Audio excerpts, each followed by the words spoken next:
Hello there, and thank you for joining us from wherever you are. We're coming to you live from our studios in Kokomlemle on digital address GA0992539. Our top stories this hour.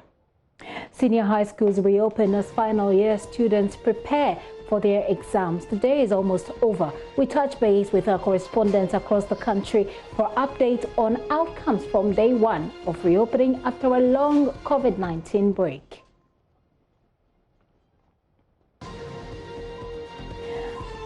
And Ghana apologizes to Nigeria as investigations begin in earnest over how a structure raised on the premises of the Nigerian High Commission was demolished under what witnesses describe as national security protection. We hear from the Foreign Affairs Minister as the acting Nigerian High Commissioner also speaks, the National Security Minister and the Inspector General of Police, who were all there this afternoon. Also in this edition, more fallout from the NPP primaries as opposition NDC demands immediate release of pastors and church members who were prosecuted for breaching COVID-19 safety protocols. They argue the NPP delegates did worse. More as we also hear from my colleague Gary L. Smith, who comes face to face with stigmatization after testing positive.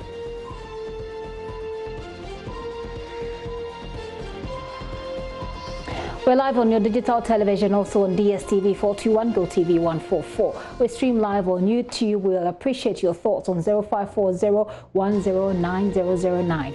My name is Gifty Ando Apia. This is The Pulse. Please be my guest.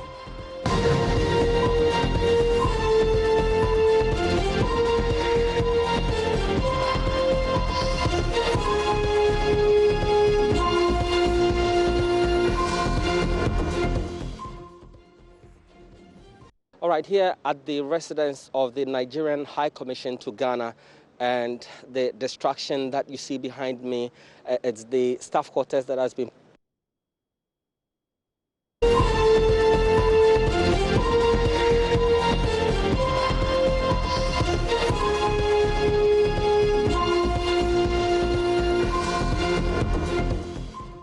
That's a glimpse of what we have for you this afternoon. You'll be hearing from some Nigerian residents in Ghana protesting the shutdown of their shops since December last year. Their resolve has been spared by the demolition of a staff quarters at the Nigerian High Commission here in Accra. The situation is heightening tensions between the two countries, with several Nigerian organizations issuing strongly worded statements demanding sanctions against Ghana. But this afternoon, JoyNews has returned to that facility to observe the start of official inquiries into the matter. The Foreign Affairs Minister Shelia Yukoboche, the IGP James Opon-Bueno, and the National Security Minister Albert Kandapa have all visited the scene of the destruction this afternoon. JoyNews editor Fred Smith reports. All right, here at the residence of the Nigerian High Commission to Ghana, and the destruction that you see behind me, it's the staff quarters that had been put up by the High Commission to help with the accommodation of staff and also the diplomats who visit the High Commission. And Friday night, these armed men stormed here with bulldozers and decided to demolish it. And today, we've had the Foreign Affairs Minister, Shelia Yukoboche, visiting here. We continue to work together. I mean, even with friends or siblings, there's bound to be issues. But it is how the issues are resolved that will determine the friendship going forward. And I think that we will do all we can to resolve this matter. It can never be plain sailing. For where relationships are concerned. These things will happen that will shake relationships, but I believe that if we stick together and we resolve it, it will be okay. Who's going to bear the cost of coming? This is the Foreign Ministry you're talking to. The appropriate agencies will deal with this matter. We have come to have a look at it, to have first-hand information, so that when we are doing our part, we'll be able to do it with a lot of information from a point of view of first-hand information. The other agencies, police is seized with the matter, national security is also seized with the matter, the Lands Commission, under the Lands Ministry will also deal with it. We'll all be involved in this matter. I wasn't here. I do not know the identity of the people. My job is to ensure that they are protected under the Vienna Convention as a foreign ministry. But the head of the Osu traditional area has released a statement. Is that indicating that they know something about it? All this will be investigated by the Ghana police. It doesn't fall within my purview to make those assertions, but I believe that no stone will be unturned. Everything will be done to ensure that we bring the perpetrators to book. The IGP has also followed, the National Security Minister has also followed. No consent. We have no litigation against us. We were just taken unaware. Somebody that come to your premises around 1 a.m. I've never been invited. No, neither. Not to my knowledge. I can tell you that. You have not lodged any complaint, any part of the police? Even through the normal channels. You mean we lodged a complaint? Not yeah. Yes, after it happened on Monday. No, before then. No. Was there anything? There was no incident. There was no claim to the... No. You don't pick on the diplomatic premises. We consider this a serious violation. And our government condemns it strongly. And you have papers that we have our giving documents. Yes. Documents. Yes, complete. We wish to brief them on the acquisition of the land and then how... I think that will be done. No, I think we'll be talking to them today at 2 o'clock. So. Commissioner, I even sent you a letter when the places, I don't know what I said. When was it? That must have been on the Wednesday. But then it hasn't gotten through me. You sent it through the Ministry of Foreign Affairs, right? No, I sent it directly to you. So I haven't seen it. Then we are requesting for... Because the people who went to requested for Monday. Did not show up. They didn't show. But you have my number. You call me often. So why didn't you call me on I this? felt that, hence we have reported... When it really mattered, rather you decide to write. You should have called me on phone. That's the night. The letter didn't get to me. I actually called the diplomatic police and they requesting that please, this is what happened and there is need for deployment of the police here. So what he told me was that we should write through the IG. That is what he said, and which we did. And even on the Friday that this thing happened, in the morning, I was at the fraud unit. I went there to see the man in charge, and we discussed. And I told him that there is need for something to be done, and also, if there is anything, they should write. They know the channel of communication. They should write. And he promised. I left my card. A commission that you can even send out an advance copy. We will respond to it. But nothing came until late evening, and then the destruction. The person who came the first time returned and then caused this damage. Now they've been taken round shortly after. But I want to show you around this particular facility. Now, the building you see here is exactly where the High Commissioner resides. So the High exactly. So this is an extension of that compound, and that is where the building has been put up. It shares a wall with a house that. A land that belongs to a facility belonging to the Canadian High Commission in Ghana, and then the next one belongs to the the U.S. Embassy in Ghana, and then there's a private facility that also shares the wall. Now, behind that, that's where we have the building that has been demolished. So I can show around what has actually happened. Construction completely destroyed, and you can see some of the PVC pipes and blocks almost complete, because you can see all of these are the roofings. They've been removed. The building is still standing, but the parts have been completely destroyed. And earlier we had the charge the affairs of the Nigerian High Commission in Ghana, indicating that they would want the government of Ghana to rebuild this facility and also apprehend the persons behind this particular act. And we bring you details of all of that shortly. fellow Nigerians, I know you are grieved. You don't like what has happened. But I want you to please keep your calm. Do you understand? There are negotiations going on between the Nigerian government and the Ghanaian government over this issue. And I believe it will be resolved properly. So please maintain your cool. Don't go into any form of violence. Everything will be brought under control and justice will be served.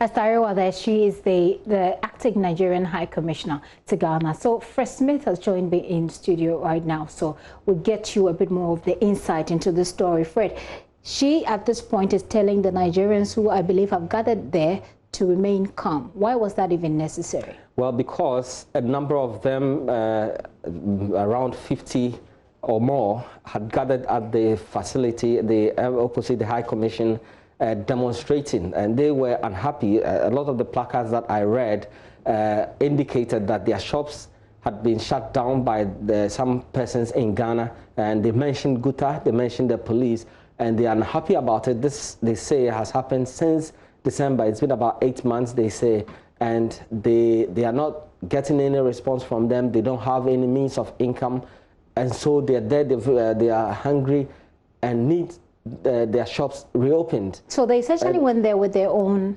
yes, problems. In fact, they were protesting about the demolition alongside this concern that they had, because they are home. They had nothing doing, and so they decided to join their concerns with this. We can hear some of them and what they say. So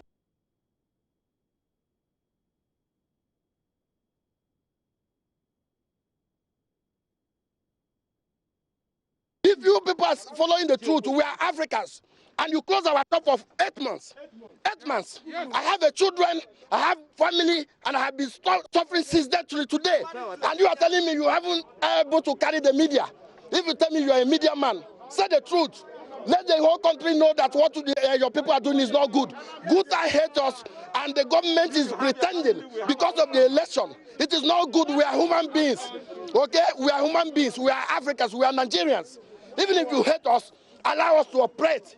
You can't close our shop and telling us to keep quiet. And I know very well that all of you are going to edit it and use the one you like, because most of you people are not in our favor. You are not telling the truth. Ghanaian citizens don't know. Ghanaian citizens don't know what we are passing through. Let the Ghanaian citizens know what we are passing through. It is not about us. Your people are manipulating. They are pretending. They are pretending. They are not saying the truth. We are suffering. Okay? They have locked my shop 8 good months. Put it live. I'm saying it. I can prove it. And let me tell you, all of us are selling wholesale. It is your people. It is your people. If you say we are selling retail, let the government investigate. It is your people that is causing all this problem. If you people want us to do something, even if we make a mistake, let the government correct us. You can't lock somebody's shop for 8 months and the person is not eating. And let me tell you something. Use the law and justify what you are saying. Is Guta a government official task force agency? No. Is a Guta an authority to implement the law? No. Let them use the right channel. Let them open our shop. If we will make a mistake, we will correct it. We are law abiding. I know that I'm not perfect, but the truth must be told. Okay? If you say we are one Africa, we are ECOWAS. Let's not focus about the ECOWAS issue. Think about human being. You will tell me that Black Lives Matters. When you have closed our shop for 8 good months, you know how many Nigerians that have died because of this particular issue? Do you know how many people died? Do you know what we are passing through? And all of you medias are here not publishing it and telling the world to know the truth. I know very well you are going to audit this. I can look at your faces tomorrow. But you know what? You can travel to Europe and demand that the Europeans are doing you bad and the Chinese are doing bad. But you people are pretenders. You people are naturally pretenders. So some infuriated Nigerians there, Fred Smith, they talk about, this gentleman who speaks is talking about the need for an investigation, that the government should investigate this. But yes, we know that has started from your assignment. Yes, today. Indeed. The acting Nigerian High Commissioner, or Chargé d'Affaires, actually raised concern She had some demands. She wanted Ghana to, within the shortest possible time, rebuild the facility that has been demolished, and also speed up investigation to apprehend those behind the destruction.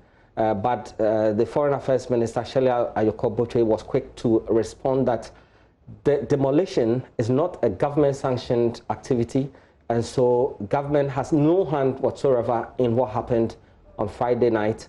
And so government's role in this whole thing is to facilitate the investigation, to bring those involved to justice, such that there will be calm, so that if anybody, the persons, if they are found, will be made if there's a need for reconstruction. Bear in mind that there's dispute over the land. There's admission that there's dispute over the land, and so they will go through the legal processes and to find out who the land really belongs to, and then they will resolve who, they will decide who is going to rebuild this facility. At the moment, that's where we are with it, investigations. And during the visit, we also saw the IGP coming there, the National Security Minister also coming there, because tensions were high outside the facility. All right.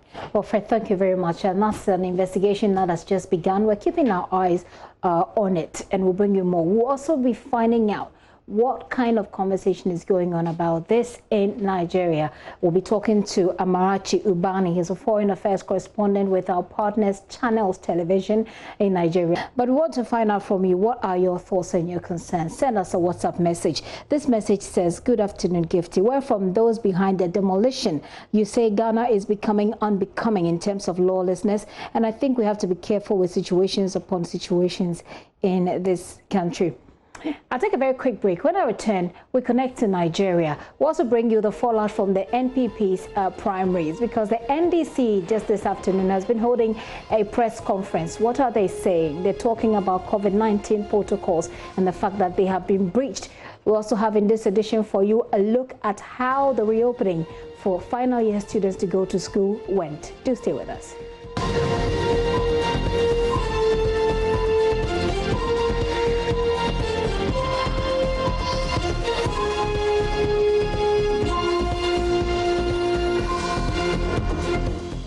Welcome back to the show. Many thanks for staying with us.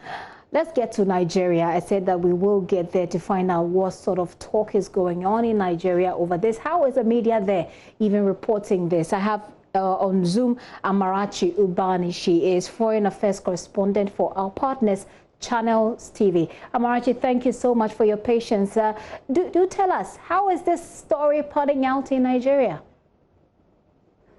Well, the media houses are focused on the basics. There is no speculation about this story. They're concentrating on the fact that a Nigerian building was demolished by someone, a businessman, purportedly in Ghana, claiming rights over the land, and the fact that, the Ghanaian government did nothing when the man attempted to bring down the fence, and then came in later in the middle of the night, and then, with his bulldozers and knocked down the building. And the fact that, the Nigerian High Commission had reached out to the Ghanaian government and there was no response from them for the period of time that the man pulled down the building as much as he could. So media houses are reporting the basics, but they're also looking at the reaction of the Nigerian government, which is important here. Many are calling for stricter measures against what has happened. We understand the Minister of Foreign Affairs has met with the Chargé d'Affaires of the Ghanaian High Commission in Nigeria, and looking for answers as to why this was even allowed to even happen in the first place. Just the basics going on in the media, and people fishing out for more stories, more in-depth analysis on what has happened and what the next actions should be concerning what has happened. Regarding what the next action should be, you've indicated that there are talks for the Nigerian government to take stricter actions. Are there any? Do the people who make this argument provide any suggestions as to what the Nigerian government can do in terms of response to this development? Most of the reactions are coming from fellow Nigerians, ordinary Nigerians, not analysts or people who are diplomats, people in that category, are coming from people who are passionate about what has been going on in Ghana, people that are recalling other instances where, Ghanaians have mistreated Nigerians and are calling up these instances and saying that this is too much, this is what has happened. We need to send a strong warning to Ghana and so on. No response yet, really, from the diplomatic community. But the Minister of Foreign Affairs seems to want to follow protocol on this. He's invited the Chargé d'Affaires. He has reached out to the Ghanaian government, says the Nigerian government is discussing with the Ghanaian government on how to go about this. We understand your government has also apologized to Nigeria and says it's investigating. So Nigerians are anxiously awaiting, the next steps that are going to be taken. And we hope to see action in the next few days. And we're hoping that the government really responds and that this doesn't even turn out to be a diplomatic row at the end. But the people are just shocked that, someone, an individual in Ghana could single-handedly pull down a Nigerian building, a diplomatic building, on Nigerian ground, if you might say, because this is happening, within, the confines of the Nigerian government in Ghana. So it's just really surprising. And when you talk about the fact that our foreign affairs minister, or the Ghanaian government, has apologized to Nigeria and said that this issue is being investigated. It's interesting you say, because that just happened today. I get the impression that a lot of people are following the development day by day, or if you like, minute by minute. What response has come on the back of this apology as well? Well, the response to that, I think the Ghanaian government actually responded yesterday, because we did carry a story about the Ghanaian government responding to what had happened, saying that they would begin an investigation into the demolition. They wanted to find out what happened and everything. People really, really want to see more action, not just because the rumors, and I call them rumors because no one has confirmed them, the rumors going around here is that the individual did this without any opposition. So if the Ghanaian government is going to investigate, people want to know how. People want to know what will be done. What are the repercussions for doing this? What will be the punishments for doing this? Will the individual be found? Will he be brought to book? Will he answer for the consequences of this action? Well, these are early days yet, I'll say. And the Ghanaian government, of course, tells us that they're investigating. Like you said, the response is what a lot of people are looking forward to. What will that response be as we move on? Ubani, thank you so much for your time this afternoon. Thank you. Thank you for having me. Amarachi Ubani is Foreign Affairs correspondent with our partners, Channels Television, with that update on the Nigeria-Ghana diplomatic, or what looks like a diplomatic war that's brewing. He says that Nigerians are insisting that their government takes a more stricter position on this.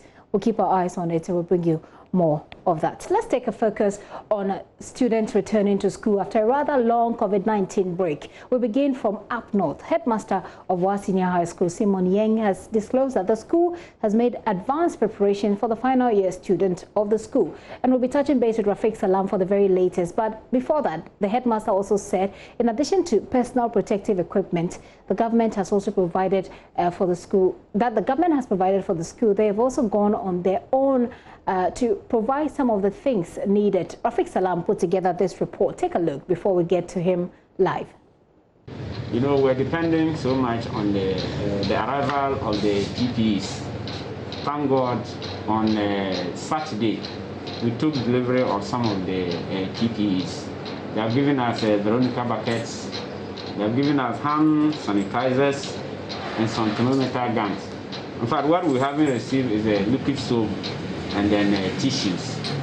But on our own, at the school level, we are trying to see, we have provided not enough anyway, but the rest of the things that are left, so that we will start with, and all is set for us to receive the students. So looking around, are the students, have they started coming? Well, just about 1 or 2 came in. Even on Saturday, I saw 2 students who came in. we are just, for now, the rest have not come. But we're expecting that any moment from 12 or 11 onwards, they'll start arriving as they normally do. What about the teachers, the staff? Are they in position to teach them? Yes.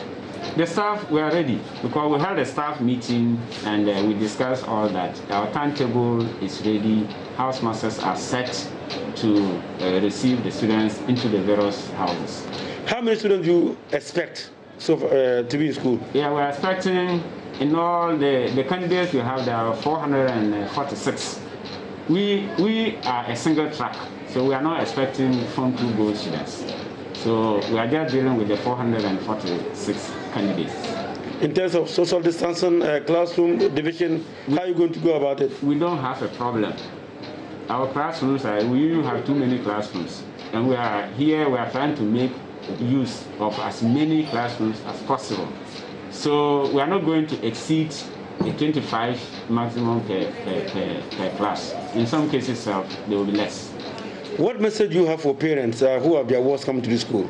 I'm only appealing to parents to try and then prepare their wards to come to school.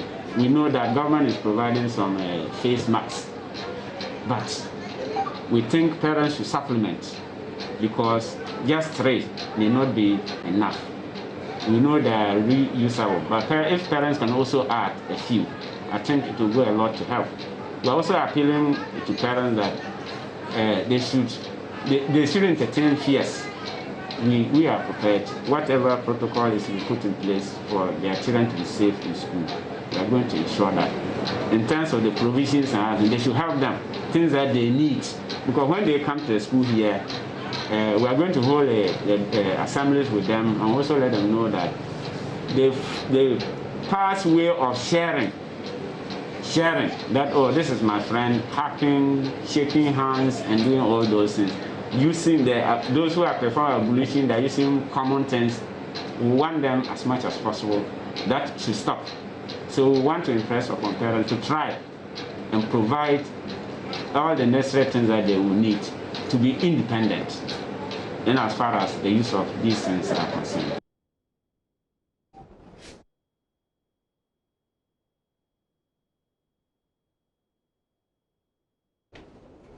That's Rafiq Salam's report. Rafiq joins us on Zoom before we take you to the Ashanti region. Hello, Rafiq. 50. Rafiq, what more can you report? I mean, this was...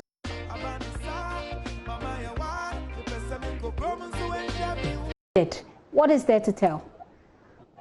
Half an hour ago, I passed the Wa Senior School again, and I saw a handful of students being driven into the school for them to restart or reopen the school.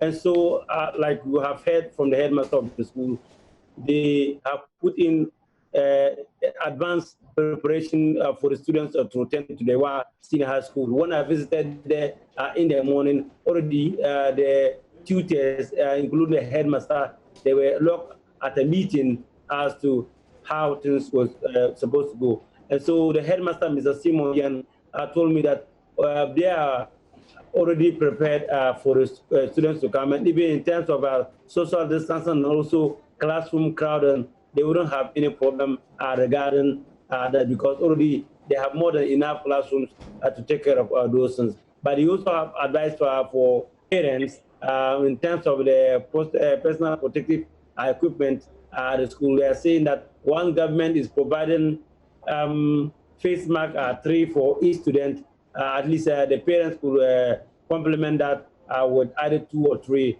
in order to save the lives of their wards.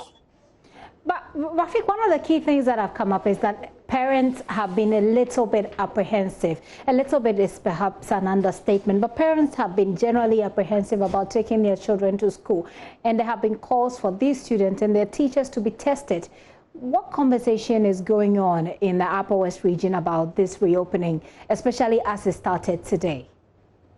The reaction of parents in the Upper West region, I will tell you that it's mixed because yes, it's just a case of somebody who wants the father and want the mother also because they want their children to be at school, and at the same time also have the fears that they don't want them to be infected with the coronavirus. And so, yes, they want their wards to be at school, and then also to finish hard with the WASI. But here's the case: they have this huge challenge about them being infected with the coronavirus. And so there's a lot of talk going on in the Upper West region. Yes, some of them are reluctant that they may not like their children to go to school, but if they close to go to school, they can also write the WASI. But the headmaster of the Wasina High School, Mr. Simon Yuna, has allayed the fears of any parent who is in doubt, and they are saying that the children will be protected if they are at the school. But some of the teachers also mooted this idea of them not being having enough personal protective equipment. Because when I was coming out, I met a teacher who wants his identity to be anonymous, and he was telling me that they have fears that some of these students may be coming down from the south, especially of Boise, and then they have fears that they may come with a disease. And so the question now goes that, are the teachers protected enough at least to save themselves, because they are the ones going to receive the students when they come into the school? Rafiq, thank you very much for that update there. Rafiq Salam with his rounds that he's made in the Upper West region. We'll take you to Kumasi shortly, but let's return to Accra. A head teacher is expressing satisfaction at the ongoing disinfection exercise at his school, especially and the fact that it's not just a school, but it's across the various schools in parts of Accra to control a possible spread of COVID-19. The disinfection exercise that has been going on for some time now by Zoom Lion comes as final year JHS people also reopen or prepare to resume school in readiness for their basic education certificate examination. JoyNews' PSA Nanaya Osafo visited one of such schools in Ablekuma. Yeah, before this week, we met last week with the school board, the PTA, and selected students, and we informed them about all the safety protocols the government has put in place. So the school has procured personal protection equipment like Veronica buckets, sanitizers, face masks, and other things that will help to protect the workers and the students as well. So we have prepared ourselves for next week reopening. Oh, fortunately for us, we are not many. We are not even up to 20, and our classrooms are very spacious. So we have done a pilot. So they came and we did it, and we are okay. We are okay with the safety arrangements. Now, the officer leading the disinfection exercise also spoke to us. You see the present directive that he gave. Schools are reopening by Monday, and we cannot separate the private schools from the public schools. So we are doing all private and public schools because they are all reopening on Monday. And the pandemic that we are having doesn't know the private school and the public school. So we have to do everything together so that we safeguard public health. And so far, how has the process been? It has been cool. It has been... The teachers are very cooperative, the head teachers are very cooperative, and it is moving on well. The only thing is that we have a limited time to ensure that all schools are disinfected. How many schools are in your roster that you're working on? In Greater Accra, we have over 4,500 schools in Greater Accra alone, and we are making sure that we finish all the 4,500 schools before Monday. Today we anticipated of starting work around 6 a.m. and because of the rains, it delayed the whole thing. So these are normal challenges that come in the course of duty.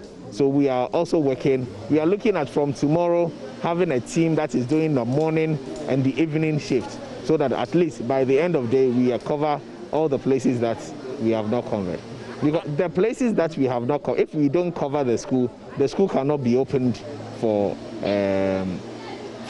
school, for lessons by Monday. Yeah. We are entreating the teachers that as they come and go through their normal syllabus, they should let them have some lessons on this COVID thing that has met all of us. Because when we go around, the schools that we go, you can see some kids around, and if you see the way they are carrying themselves, there's a little bit of fear in that. Yeah. Thank you so much, sir.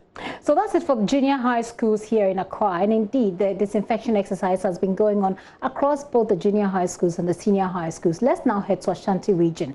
Correspondent Nanaya Aljima has been speaking to some teachers and students there. So in all schools, according to the head teachers, they've received all supplies to help ensure that the protocols are well adhered to. I'm currently in Opokwari School, and here the dormitories and also classrooms have been decongested to be able to accommodate the students who are coming in. I have with me here the head teacher of the school, Reverend Father Stephen Osuseche, who will be updating us on what they've been able to do so far in regards to COVID-19 protocols. As you know, students are coming. They started coming around 7 a.m. this morning, and we were ready by 6 o'clock to receive them.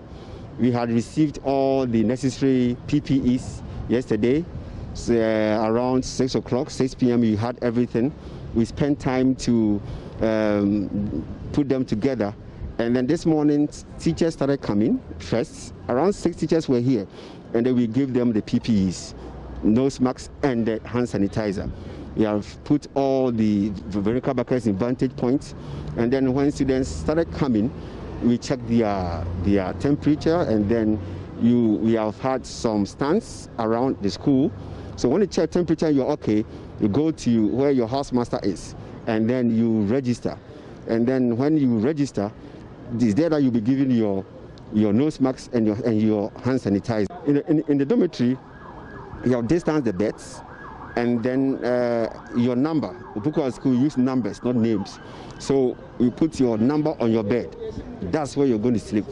So when you do that, tomorrow morning, you'll come back to the classroom and then do same.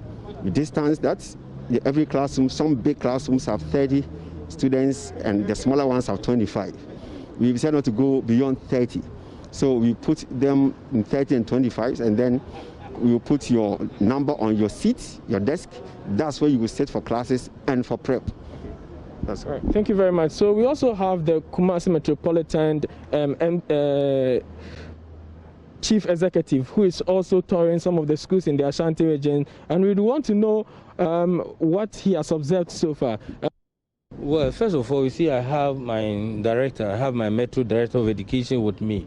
Even before I came here, an inspectorate team has already moved in and inspected everything. So that is why when I came, the first thing I went to interact with was the inspectorate team.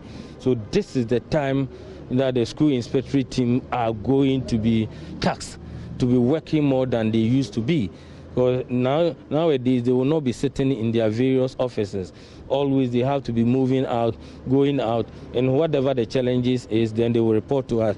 Because we have 2 committees that are in place. We have the health committee that is already in place, and we have the emergency health committee, also emergency public health committee also in place already. So these 2 committees are there working. So all what we need is the inspectorate team to just report to us, then we move in.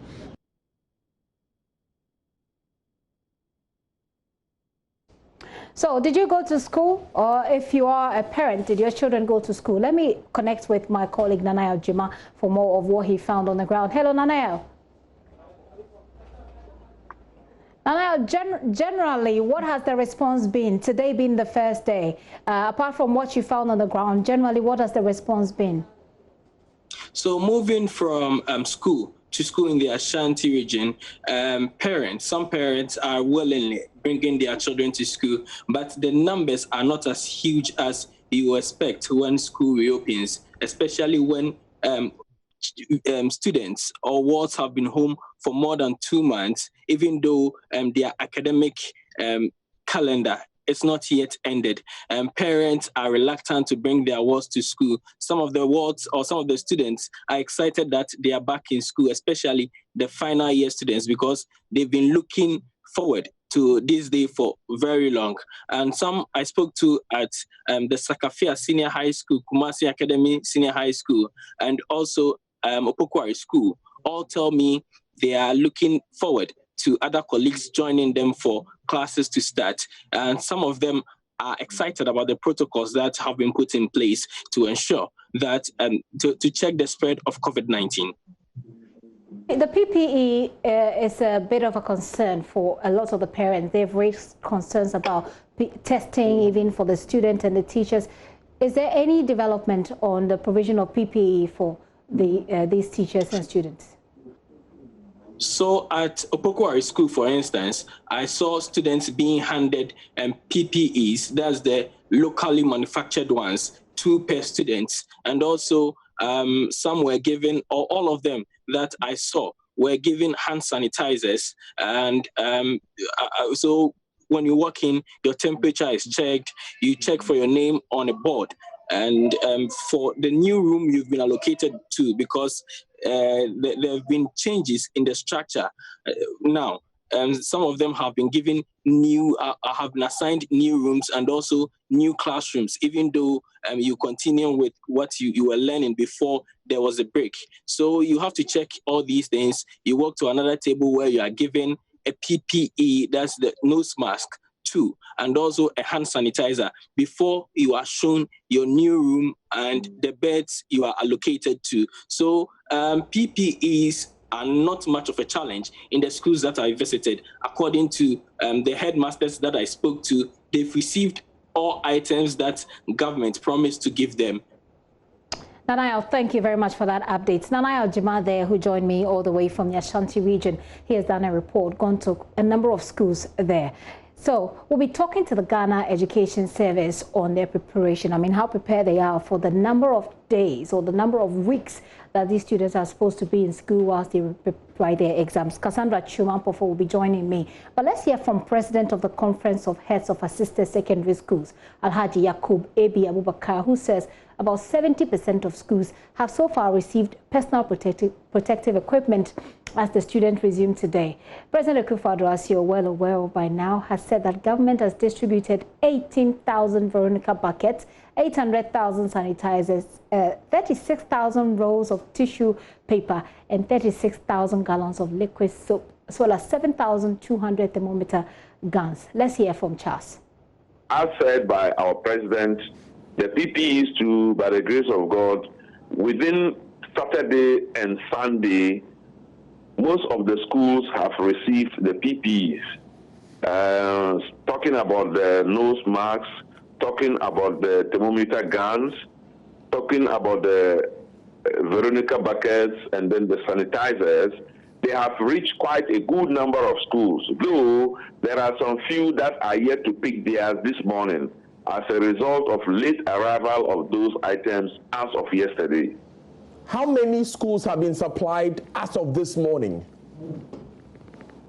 On the average, we will say over 70% of schools have been supplied since the supply started. Are we working with the total number of 450 senior high schools? Come again? Are we working with a total number of 450 senior high schools? I know that was the number when the budget that number, our senior high schools number is far more than that. We are working of 700 plus number. Okay, 700. Yes, please. And out of this 700, 70% have over received. 70% have received. In fact, it's just some few that have not yet, and others, as at yesterday when we were going to bed, they were even driving to the centers to go and pick their items. We are hopeful by afternoon today, as I speak to you, from this morning, the distribution will continue, and by afternoon today, almost all should have received theirs, unless there is a technical problem somewhere.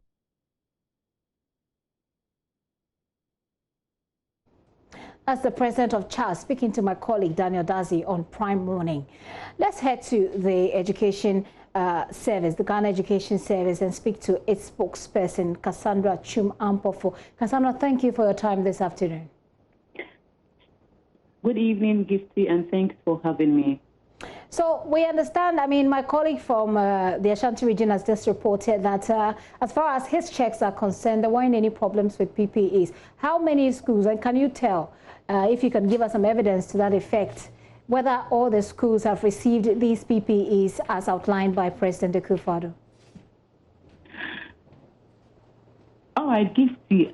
Yes, I can confirm that all the schools have received. In fact, if a school has not received the PPE till now, then probably they are still picking it up. But all PPEs have gotten to the regions. That one, there is no doubt about it. All PPEs have gotten to the regions, and they are picking up. A while ago, I spoke to the Eastern Regional Director, and then she confirmed that the remaining, because they were left with sanitizer, and then I think tissues, yes, and they have received them as well. In the morning, they had the mask and the Veronica bucket and the liquid soap, and they have now gotten the sanitizers. In fact, all PPEs have gotten to the regions, and they are distributing. In fact, the schools have also picked them up. So if at this time a school has not gotten it, it doesn't mean that it hasn't gotten to the region. I'm sure the distribution is ongoing. They all have it. Shouldn't these distributions have been made before the schools reopened today? Yes, we started the process last weekend. You know, there are many, and the items that are being sent to the schools are also many. And so we need to take out, when the trucks get to the regions, we have to offload and then share among the region, the districts, the schools within each district. It takes us some time. So yes, we should have done that, but we started during the weekend, and then we hope to finish by the end of the day, yeah. The students are expected to be in school for how long? 3 months?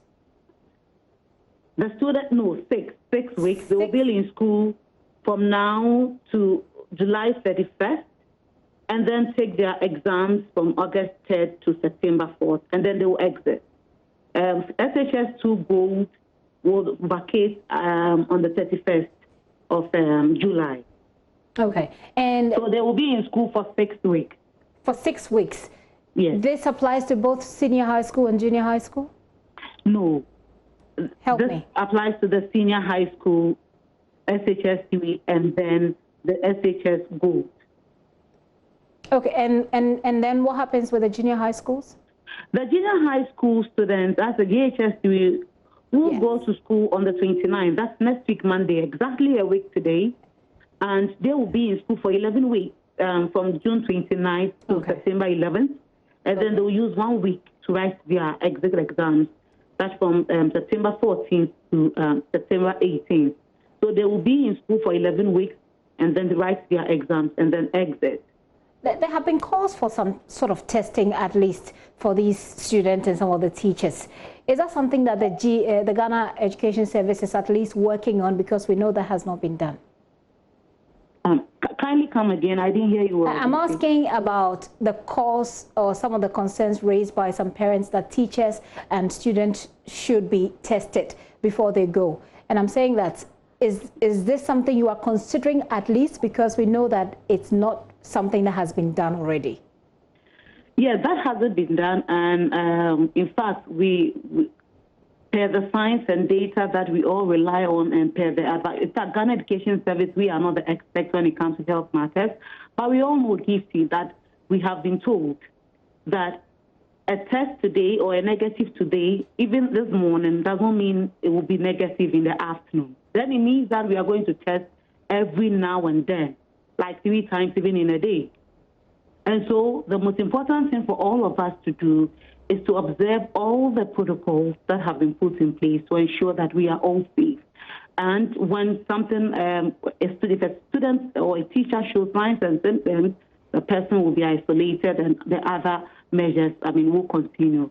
But as to they being tested, that hasn't come up. No, it hasn't come up. Very well. It's almost, the day has almost ended. It's 3:48 right now. The day has almost ended.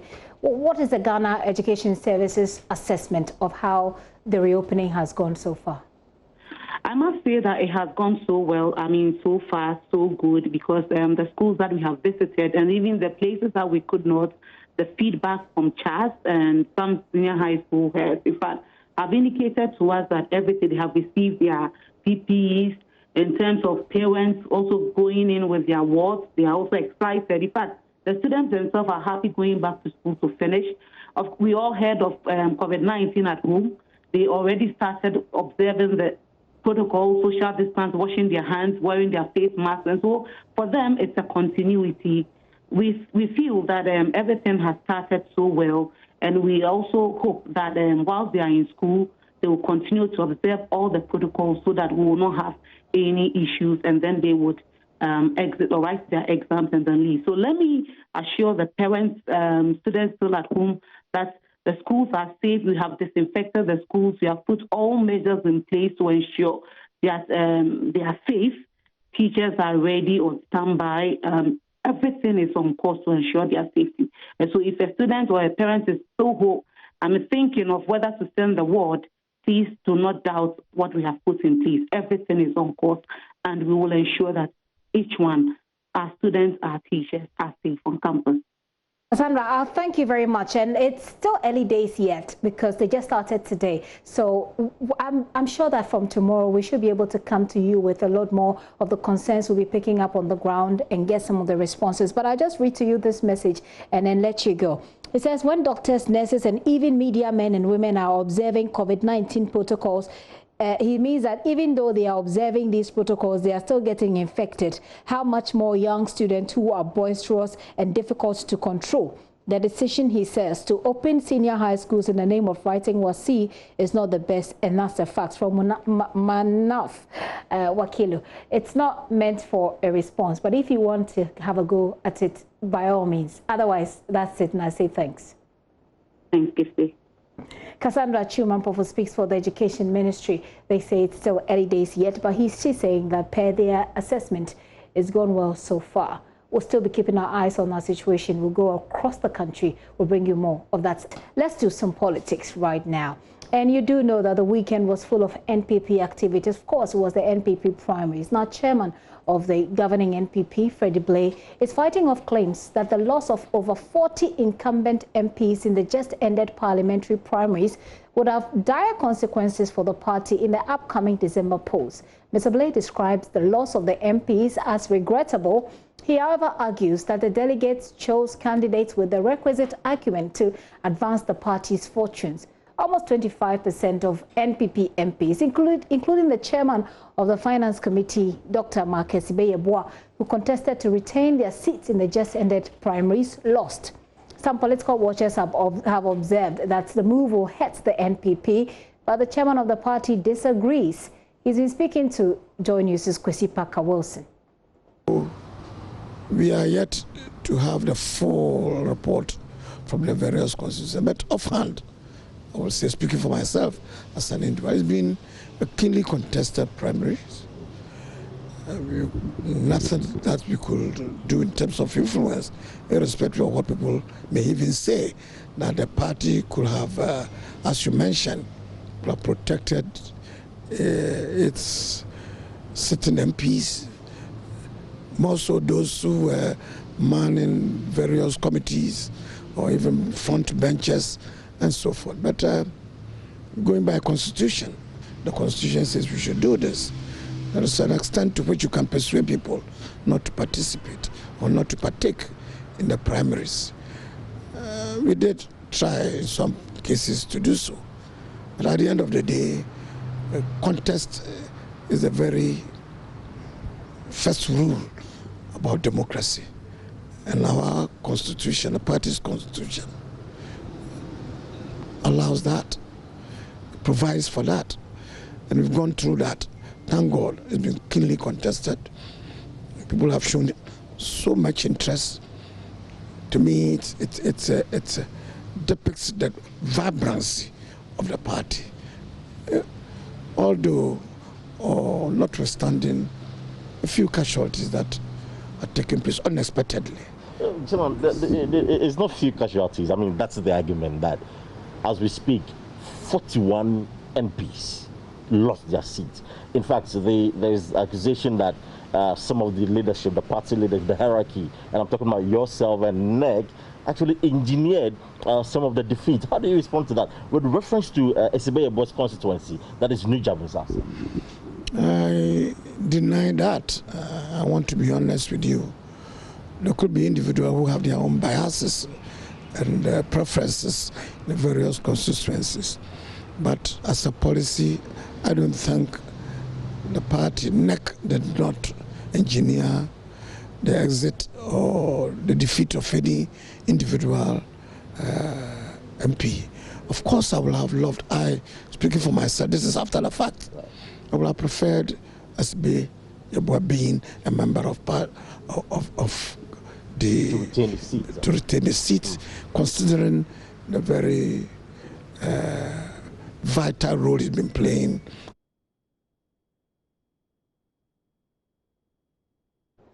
Chairman of the MPP speaking to my colleague Kwesi Pakawo said, let's head to the Ashanti region, where the region is talking peace after 9 of the incumbent parliamentarians there lost the bid to represent the party in the December polls. Regional organizer Francis Adumako describes the outcome of Saturday's primaries as not so shocking. He says the regional executive will organize peace and unity fora to bring both winners and losers on board for the task ahead. Mr. Adumako also believes that losing candidates especially cannot afford to sit on the fence ahead of the party's general elections campaign. Ohim Interior has more. 9 incumbent MPs failed in their re-election bid as delegates decided otherwise. They include Deputy Rose Minister Kwabena Owusu Adiomi for Ejuso, Daniel Ochem Abuaje for Bantama, Ishaesos Kennedy Kankam and Abdullah Banda for Finso South. The rest are Joseph Kwam, Manson Kwanta, Collins Owusu Amankwa Menshia North, Dr. Kojo Apia Kubi, Achuma Kwangoma, and Insuta Kwamambi Posos Kwame Asafweji, and also Joyce Dare of Bosome Freho. For Mr. Adumako, the new entrants may be new, but they are true supporters who have contributed diversely to build the party. All these people who won are not alien to the party. They are part of the party. MPP, we always say we have the men. Definitely, when there is a race of this particular nature, people who deem it fit will by all means come and compete. All those who contested are able men and women of the party. Each of them are capable. So we believe that the delegates have decided, and we should respect the decision of the delegates. I believe that the other people who lost have not lost. The party have won. My prayer is that they should not relent, they should not relax, they should not sit back. We should all come together and fight a common goal. According to Mr. Adumako, the party will initiate unity discussions with losers and victors to have all hands on deck for 2020 elections. He appeals to all contestants to accept the outcome of the election and join the national campaign. We don't want a situation whereby the constituency will be divided, because when the constituency is divided, it will be difficult for us to get a maximum number of people going to the voter registration centers to go and register. Now that the election is over, all of us should come together with a united front. There shouldn't be anybody's camp. We shall have the party MPP. My plea first is to all the winners that they should not relax. First, they should move to all those who lost. Invite them. Let's all move together so that we'll move the party forward. Regional office do any unity rally or something? We as a party will also not sit down. We will do our homework. We will bring all the various aspirants together and we'll talk to them so that all of us will unite and move the party forward. From Kumasi, Ohim Interior reporting.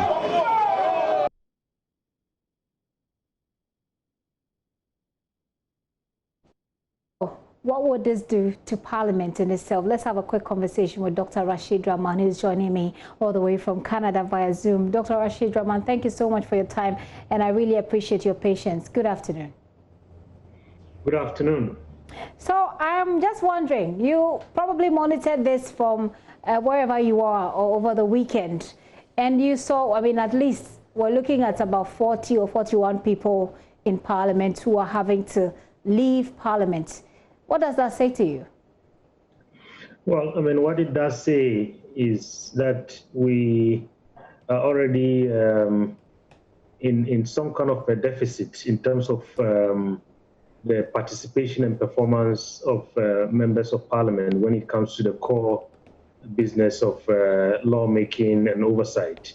And these losses that we have witnessed, I think, first of all, the losses are going to have an impact on the remaining time in Parliament, and also would have an impact when we get to the 8th Parliament, because for the remaining time in Parliament, you are going to see these people who have lost. I mean, humanly, they are going to be, demotivated, if you like, in terms of the performance of their duties.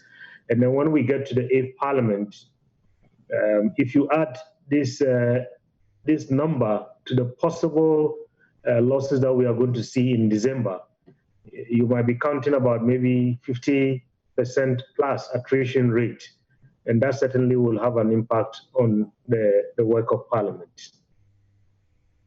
Some analysts have said that Parliament has a way of re-engineering itself. So even though some people are leaving, it actually affords other people the opportunity to come in and to learn. And these people who are leaving will then be able to hand down the experiences and the knowledge that they've had to these people.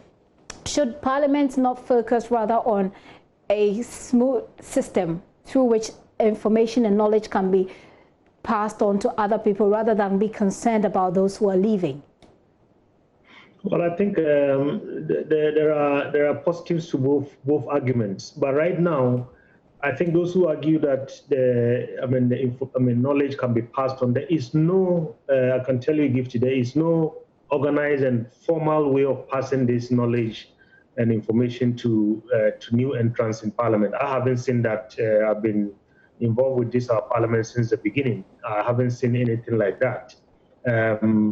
You know, in terms of Parliament re-engineering itself, you know, there is one militating factor in our constitutional arrangement, which is the fact that, you know, we take a lot of MPs from Parliament to join the executive.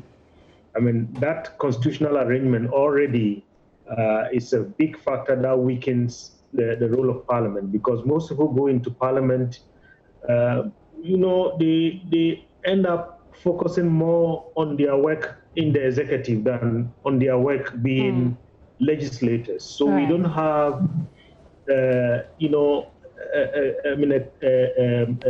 critical mass of people who have developed their skills as legislators over the years. I mean, you can just count at the tip of your fingers. I mean, when it comes to, you know, the core work of Parliament, lawmaking, and scrutinizing bills and so on. I mean, we have heard over and over, and this is a fact, that there are only a few MPs that, I mean, show interest and demonstrate skill in terms of doing this. And then you have all these things happening. It weakens our Parliament further. And I've heard people, if you permit me, say that, you know, the issue of representation and people decide who represents them. And I just had the chairman of the MPP say, you know, nobody had any hand in engineering anybody's fall or anybody's entry into, winning or losing and so on. But if you critically look at what happened, maybe the question to ask is, how come a lot of the CEOs of some of our state enterprises won over current MPs, and some of the MPs are very competent MPs, like you talked about Dr. Asibe-Ebua, who heads the Finance Committee. And then over the weekend, I have seen a lot of news items about, I mean, candidates going to retrieve 125 bicycles, some saying we paid the gift tabletop and so on. I mean, very, very disturbing. I mean, it's not very much about who is going to go into Parliament and represent people much better. It is more about who can pay. And I think that is what is very disturbing for our democracy currently. Okay. So finally, Doc, what can we do in terms of maintaining the quality of parliamentary debate, if you like, with the expected end that people will leave anyway, depending on how delegates vote? Is there a way that we can manage this going forward in terms of passing down information to other people and ensuring that too many people who are aligned to the executive do not find themselves in parliament? Well, I think, Gipsy, there are a number of things that can be done. I mean, in the long term, I've been reflecting on this myself in terms of some of the work that we have been doing over the years, strengthening Parliament and so on. And then you wake up, and I mean, people disappear, and then they don't end up getting the chance to contribute. I mean, the little that they have lent back into our democracy.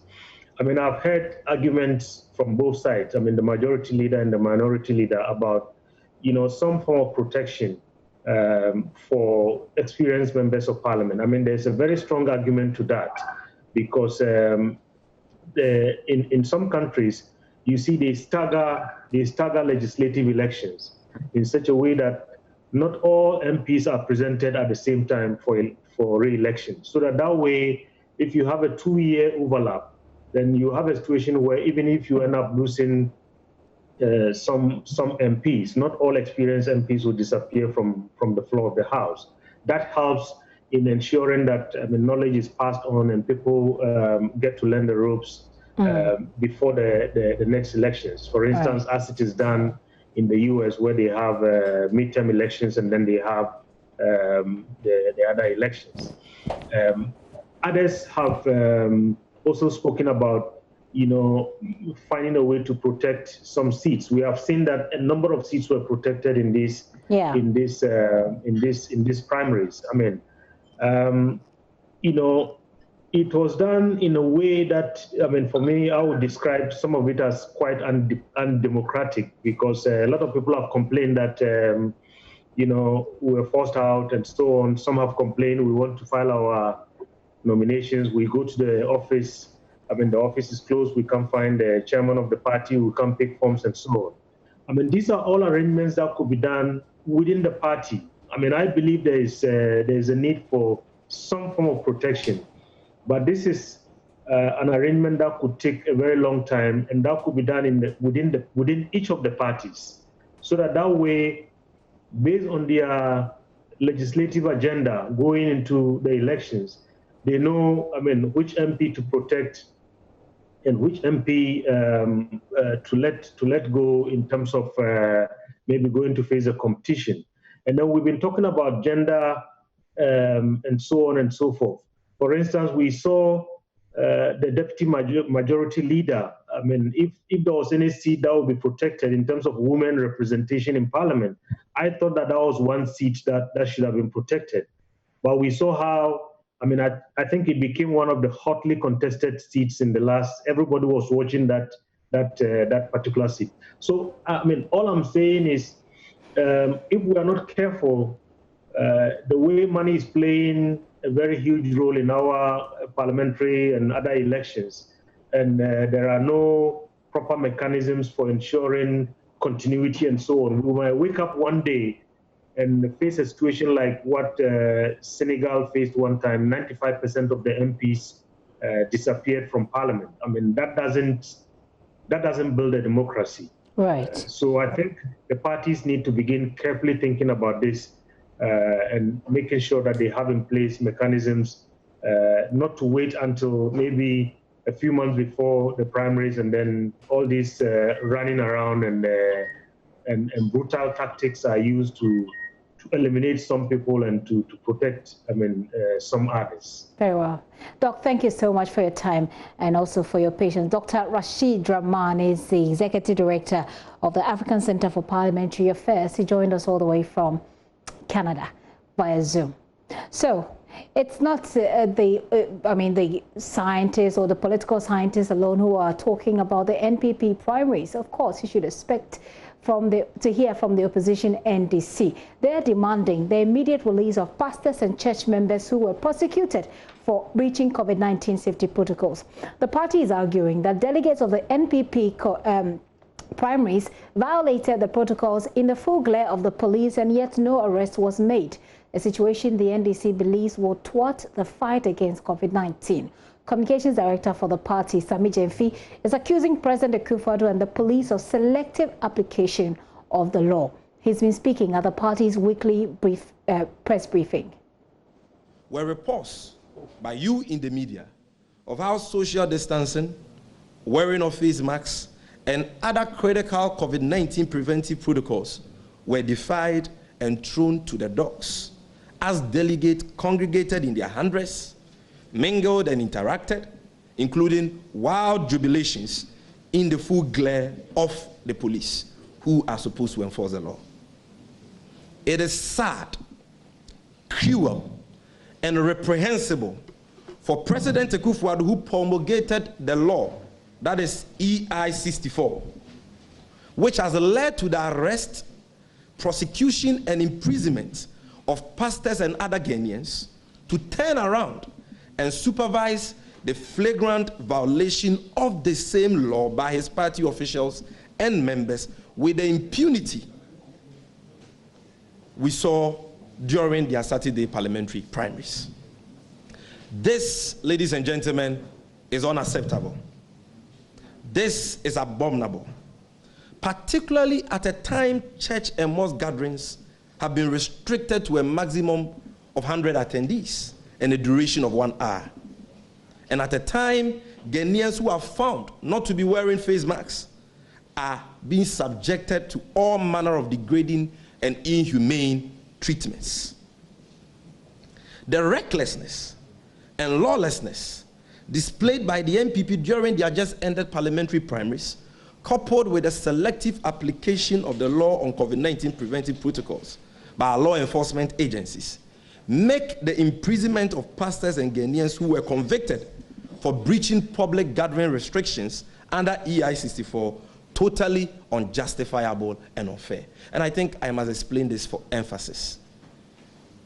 We are all trying to fight against the spread of the dreaded coronavirus in this country.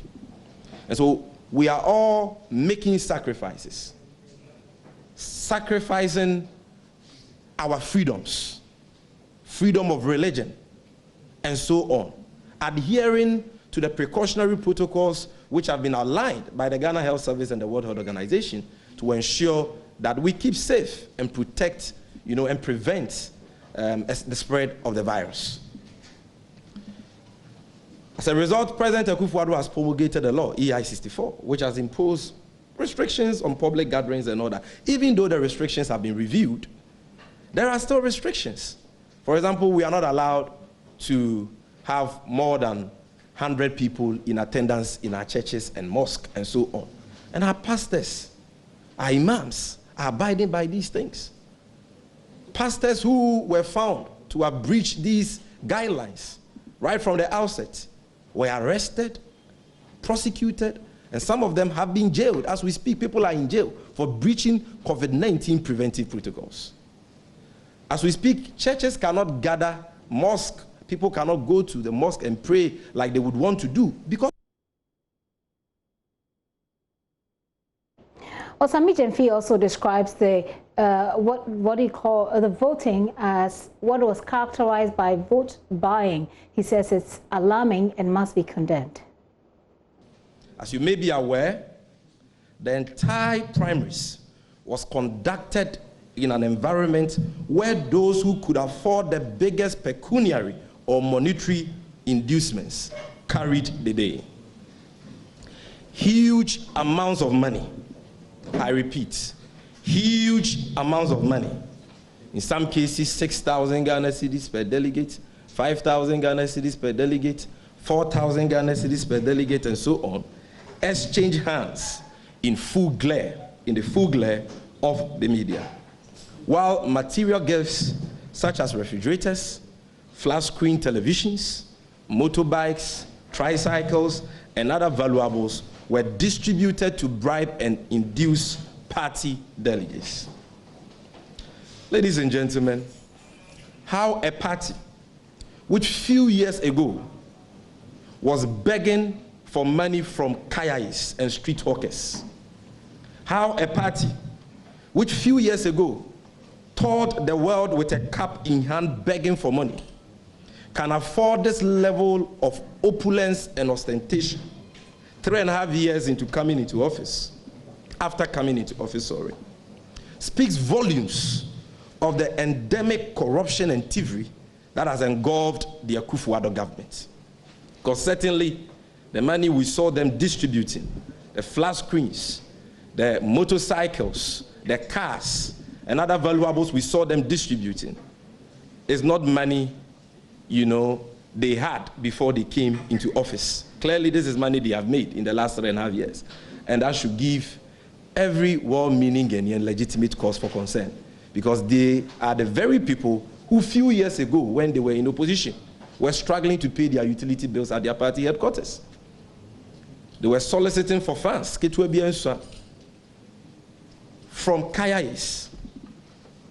They went to China and other parts of the country with a bowl in their hand, led by Dr. Bawumia, begging for money.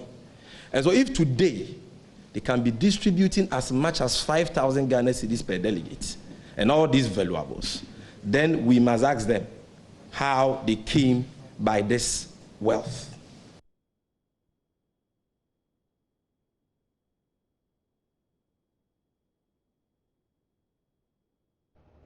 Sami Jemfi speaks for the NDC, the opposition NDC. You're still watching The Pulse with me, Gifty and I'll take a very quick break. When I return, we'll talk about the Convention People's Party. Well, have you heard from them already? We're barely 6 months to the election. Do they have a flag bearer? Do they have a running mate? What is the party up to? When I return, we'll talk about that.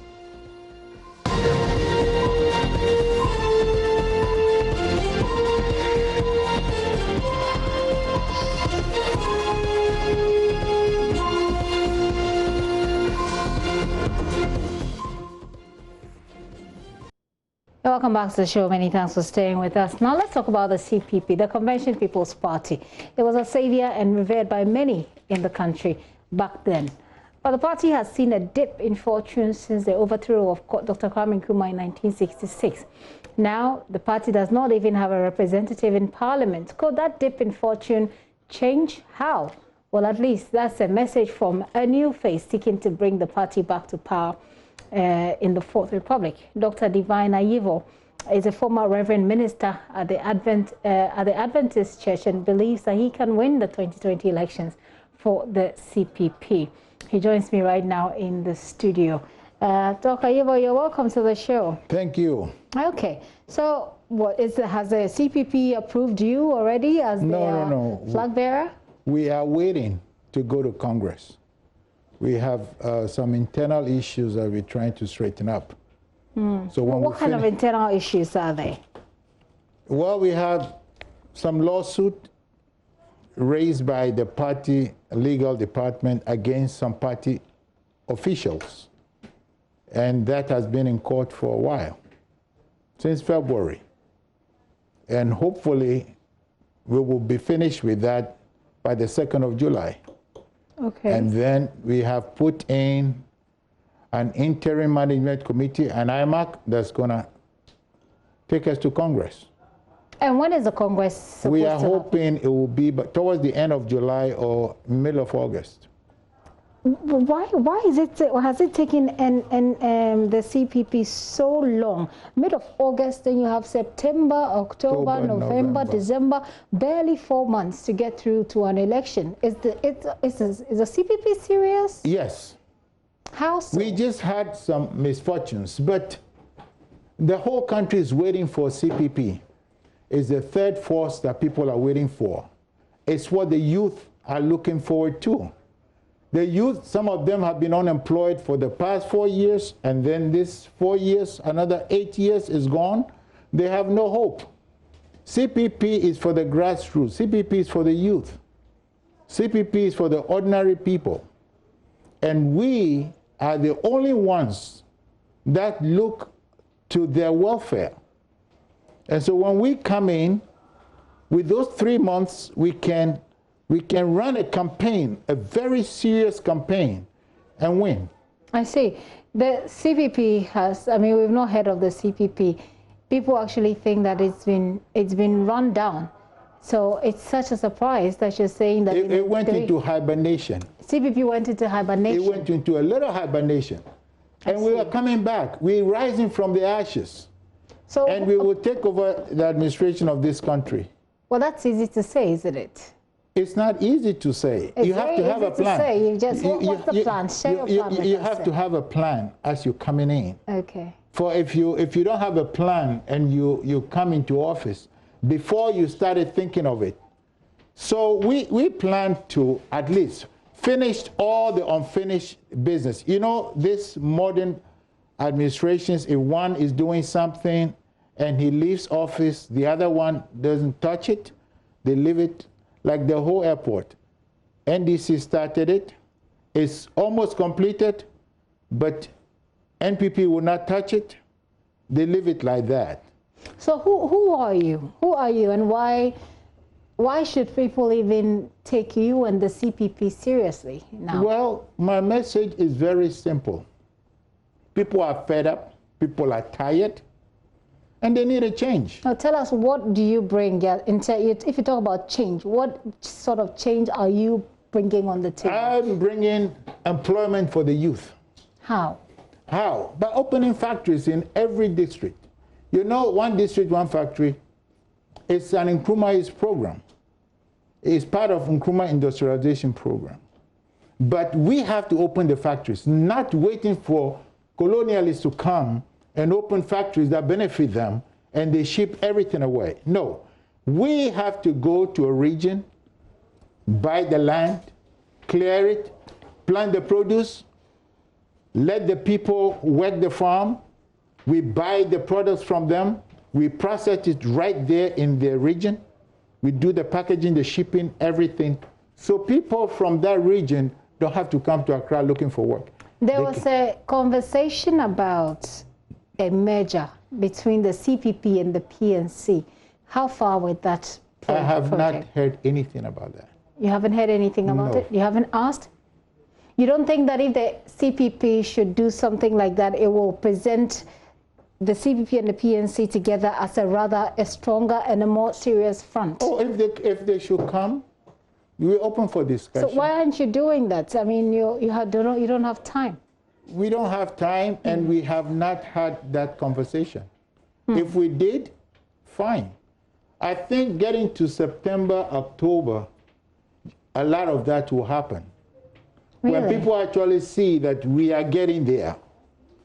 People are ambivalent right now. But when they see that we are very serious and we're determined to get there with our slogans, many people will join us. You say that the CPP is a youthful party and you're looking to touch the youth, but you don't look young. I'm very energetic. I'm very young inside. Really? I might look like that, but that's not it. How many people does the CPP have on their register or on their in their books now? Do you know? Our books might not be, like I told you, like you yourself said, you didn't believe that the party was there. I mean, right? we haven't heard about the CPP for a long time. Forever. Yes. But people are there and they're on the fences. They're waiting for leadership. They're waiting for somebody who's determined to do this. And they will all fall in place. Even NDC members will be switching. NPP members will be switching. People usually say that getting to election, all kinds of people come up. They show their face, they come with all kinds of stories, and they say, we want to do this, knowing very well that the party they are representing will not go anywhere in the election. They say people do that to sometimes make themselves popular, make themselves some money, or use it to push their business. Where do you stand on that? I am a senior Adventist pastor, been pastoring from '92. I don't need popularity. My church have 700 people, and them and their families, I think I have enough of that. Okay. I am not coming to look for money. I'm coming to rescue Ghanaians. Ghanaians who go to sleep and when it rains, water comes into their homes. And they've been going through that since 2008 and it's still going on. Our drains are not cleaned. Basic things, water for some people to drink.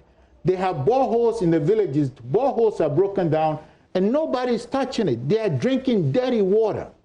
Galamsey has soiled some water bodies, but the people have no choice. You see. That's what we're coming to do. We're coming to change that. Our roads, the road, even in Accra, Spintex Road, it was started by His Excellency Arthur Mills. It's still there. We drive through holes and puddles, even today. I see. So your church agrees for you to get into politics? They're happy with that? Well, Some of them see it as a calling. So they're pushing you to go? Yeah, they're behind me. I see. I'll give you a few seconds, say 30, 45 seconds, to convince people out there who are watching you right now why they should take you and the CPP seriously, even in this election. You have to take us seriously. We're coming to continue what Kwame Nkrumah left off. All those 30-something factories that were closed down for no reason, we are going to open. We're going to produce of Ghana, like Katanka cars. We're going to support them. If you go to Germany, you see Mercedes and BMW. You go to France, you see Renault and Citroën. When you go to America, you see Ford and Chevys. When you come to Ghana, you need to see Katanka and New Plan. We're going to promote that instead of paying billions of dollars to Japanese government to bring us the Toyota for us to drive. Wrap up for me, sir. So Ghana, I know you are tired. I know you are fed up. I know you're looking for a third force. The only meaningful choice you have is CPP. CPP will change this country and take it back where it belongs. We will tackle education. It doesn't start from the middle, SHS. It will start from the bottom. Nothing begins in the middle. We have to start from the bottom up. Right. And we will change this country for the better. Dr. Divine Ayevo says he wants to contest on the ticket of the CPP. But you earlier wanted to, I mean, you can slowly, bring down your mask so people can see your face. He said he wanted you to see his face so that you can vote for him. Okay, so that's his face. As long as you don't speak, it's fine. You can put it on now. Okay, so that's Dr. Divine Ayevo. He's an Adventist pastor who says he now wants to do politics, and he's doing that on the ticket of the CPP. I wish you all the best, sir. Thank you very much. And thank you for coming through. All right, so coronavirus is still new to the world, essentially. So research continues into solutions to the pandemic. Today, we bring you a new technology that's set to speed up the process of testing, which has been one of the biggest problems in detecting positive cases. And guess what? The technology is here in Ghana. It's put together by Siemens Technologies with partnerships with Pacific Diagnostics. And we have a representative of the two entities joining me via Zoom. Rajesh Kumar is country manager for Pacific Diagnostics, and Christopher Aziawa is the service engineer for Pacific Diagnostics, partners for Siemens, who are joining me right now via Zoom. Hello, Rajesh. Rajesh, I hope that you hear me. Tell us about this new device that can help us get our test or get through our test faster. And I understand you're muted, so kindly unmute for me and help us. Hi, Rajesh. So tell us about this new device. Hi, how are you? So this device is called Advia Centaur XPT, which is immunoassay analyzer. So if we look at the COVID testing, there are possibly two ways of doing the testing. One is the molecular, which is the detection of the viral RNA. Another one is the serology, that is the detection of the antibodies. So this Advia Centaur XPT, it works on the principle of serology. And if we look at the CDC and the WHO, they both are now emphasizing that we should work on a massive scale. See you properly. Sorry to interrupt, but we can't really see you properly. Hopefully you'll be able to adjust your camera so we can see you properly. But go ahead and continue. Tell us how this device works. Yeah, now Yes, perfect. Go ahead. Yeah. So if we look at the CDC and the WHO, are now emphasizing that we should be doing massive scale testing to address the challenge of COVID-19. Because for a safe opening of the society, we need to identify the patients who are active as well as those patients who have the prior exposure of the disease. So this Advia Centaur XPT is the best suitable machine to do the COVID testing, especially for the serology testing. Because if you look at the throughput of this machine is capable of doing 240 tests per hour. So you can say that in a day, this machine can perform about more than 5,000 tests in a day. So this device does 240 tests per hour, and you say it can do more than 500,000 tests in a day? Yes. So are you in touch or in collaboration with, are you in talks with the Ghanaian authorities to try and introduce this some way, somehow in Ghana with your partners? Yes, we are trying from our level, but yes, we have not yet come up to any conclusion. And the reason is because, currently we look into the way we are doing the testing. We are mainly focusing on the antigen test, and we are not focusing on the antibody test. Whereas if we look at the guidelines, now the guidelines are saying that, look, this is a time where we need to do more on the sensitivity. So for getting a better sensitivity report, we need to combine the test. Because if you look at the testing, a patient who have the symptoms, you are advising him to go for a test. Or if you are a person have traveled to a place where there was a pandemic of COVID-19, you are now telling him to go for a test. And the third category is where you suspect that a person was with a suspected patient or a confirmed patient of corona, you are doing the testing. Let me bring in those patients. Let me bring in Christopher Asiawa, who's representing you in this country, see how we can make this work in Ghana to call it a wrap. Hello, Christopher. Hello? Yes, Christopher, if you can adjust your camera, good. Come a bit closer. So how soon can we get this machine to work in Ghana, briefly? Yes, sorry. Right. Yes, we are ever ready to supply the machine if the government is ready. Have you engaged? Yes, we are trying to engage, but it's not easy, like my country manager said from the beginning.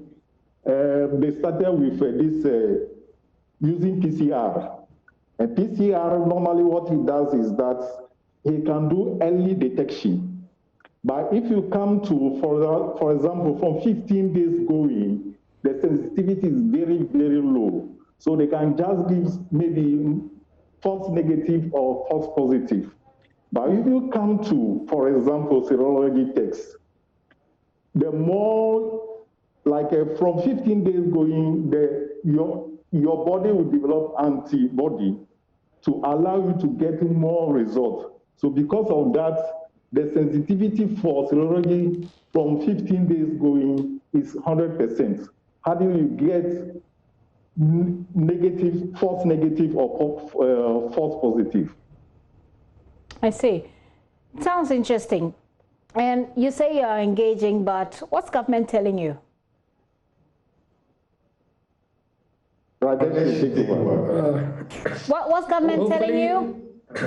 Hopefully, we are also waiting for some better results, better information from the government, and hopefully through your channel, we might help out get something. I can hardly hear what you're saying. I'm getting an echo there. I don't know where it's coming from. Try and see if you can make that a bit clearer for me and the viewers. What did government say again? Okay, we haven't heard anything from the government. Okay. So hopefully, with your help, with your TV channel, we can get something to know. But yes, the machine is physically present in the country. Okay. Yeah, and we can immediately, as soon as the government asks us, we can immediately install the machine and we can immediately get the testing kits for the machine. Very well, very well. Thanks for your time this afternoon. Christopher Eziawa and Rajesh Kumar, they are with Pacific Diagnostics, the company that's partnering with Siemens, and they're looking to bring a device into the country that can help us do rapid tests and to do so faster. And as you heard, you know, the WHO has been saying to test. We're not doing mass testing. Government has indicated so, but they're saying that with this device, we can do a lot more tests in one day, talking about 500,000 plus tests. Gentlemen, thank you for your time and for explaining this product to us. Hopefully, it becomes useful to us in our fight against coronavirus.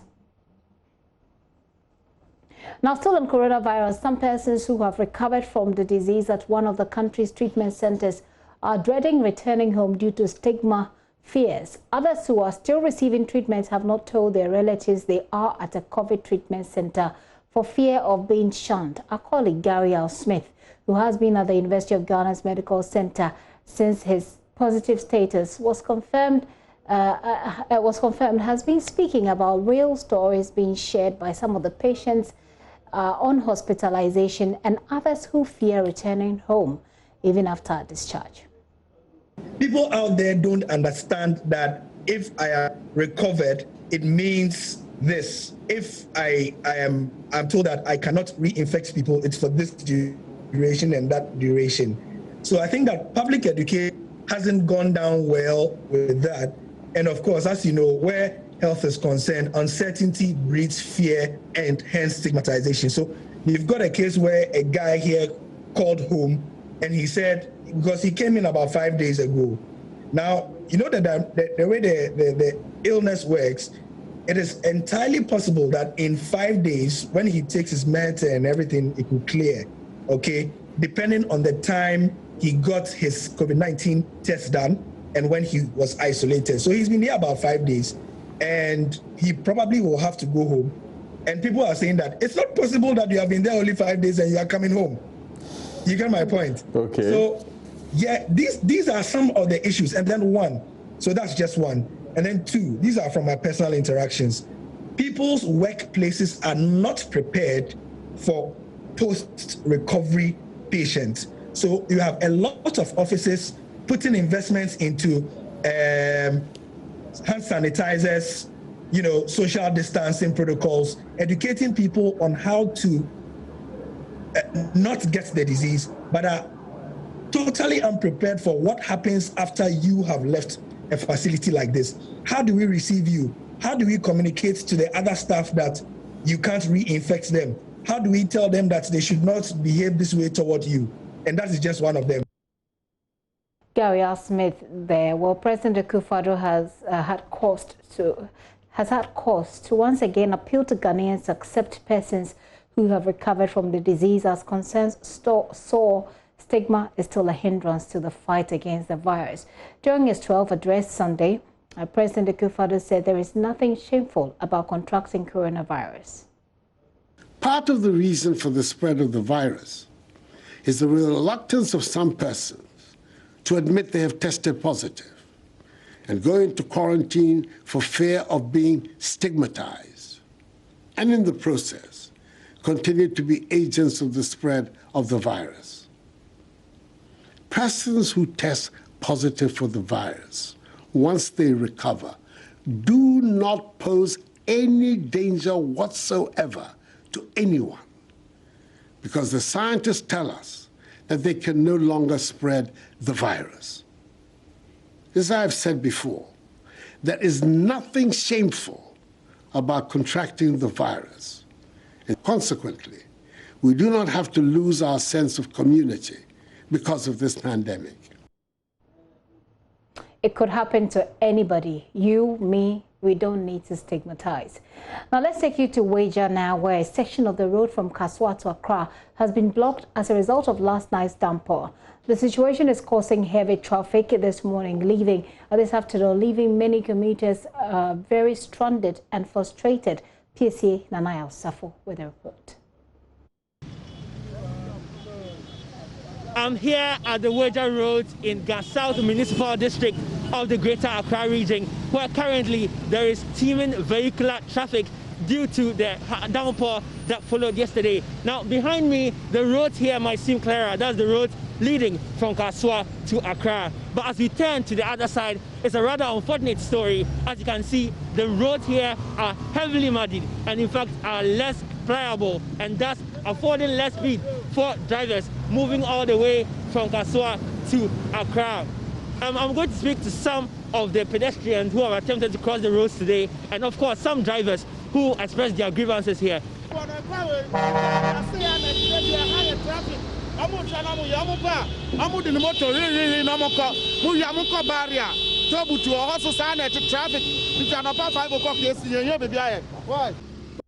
PSC and Amaya suffer weather report. And Ghana's fastest growing insurance company, Suno Assurance, has rewarded its retail executives for sterling performances in last year, which saw them win industry award for most innovative company of the year 2019 after introducing cutting-edge solution to increase insurance penetration in the country. It is also a member of the Ghana Club 100 for 4 consecutive occasions and received the Business Executive Excellence Award. 71 of its retail executives who helped the company realize that feat were rewarded at a special ceremony here in Accra yesterday, with Naomi Ofosu being crowned Queen of Retail. For her prize, she receives a Hyundai saloon vehicle. And the first runner-up, Mercy Fabi, and second runner-up, Abraham Bagulo, were given 30,000 and 25,000 cedis respectively. Here is Managing Director for the company, Prince Adeyemi Adetuo. Yeah, we give car, we give a ticket, to Dubai. We give money for land. We have been doing it every year. So we are here again today. So I mean to say that our retail sector have been contributing about 30% every year to our gross income. So it is a force to reckon with. That's why we decide every year we are giving back. We are recognizing hard work. We are recognizing the commitment, the faith our retail officer with us, because of our spread in Ghana. While there was lockdown in Accra, in Kumasi, Tema, all our other offices, they are working. So this one is one of the, the advantage we have over others. I can tell you today, as at end of May, while other companies are recording negative growth compared with last year, because they didn't really impacted them. I'm happy to inform you that as at the end of May, we are recording over 30% growth in our premium income compared with last year. So you can see, you can agree with me what I said, because we are taking initiative before now to deter our operations. So the COVID-19 does not have much effect on our operations. We thank God. Suno Assurances Ghana Limited introduced the first digital purchase of motor and travel insurance on mobile devices called EasyBuy. And this is the only platform that affords clients the ability to initiate motor insurance purchase on a mobile device and complete payment with insurance issuance of an e-certificate or insurance. Well, we wrap up the show today. You can log on to myjoyonline.com for more news and information. I really appreciate your time with me here. Let's do this again tomorrow. My name is Gifty Andopi.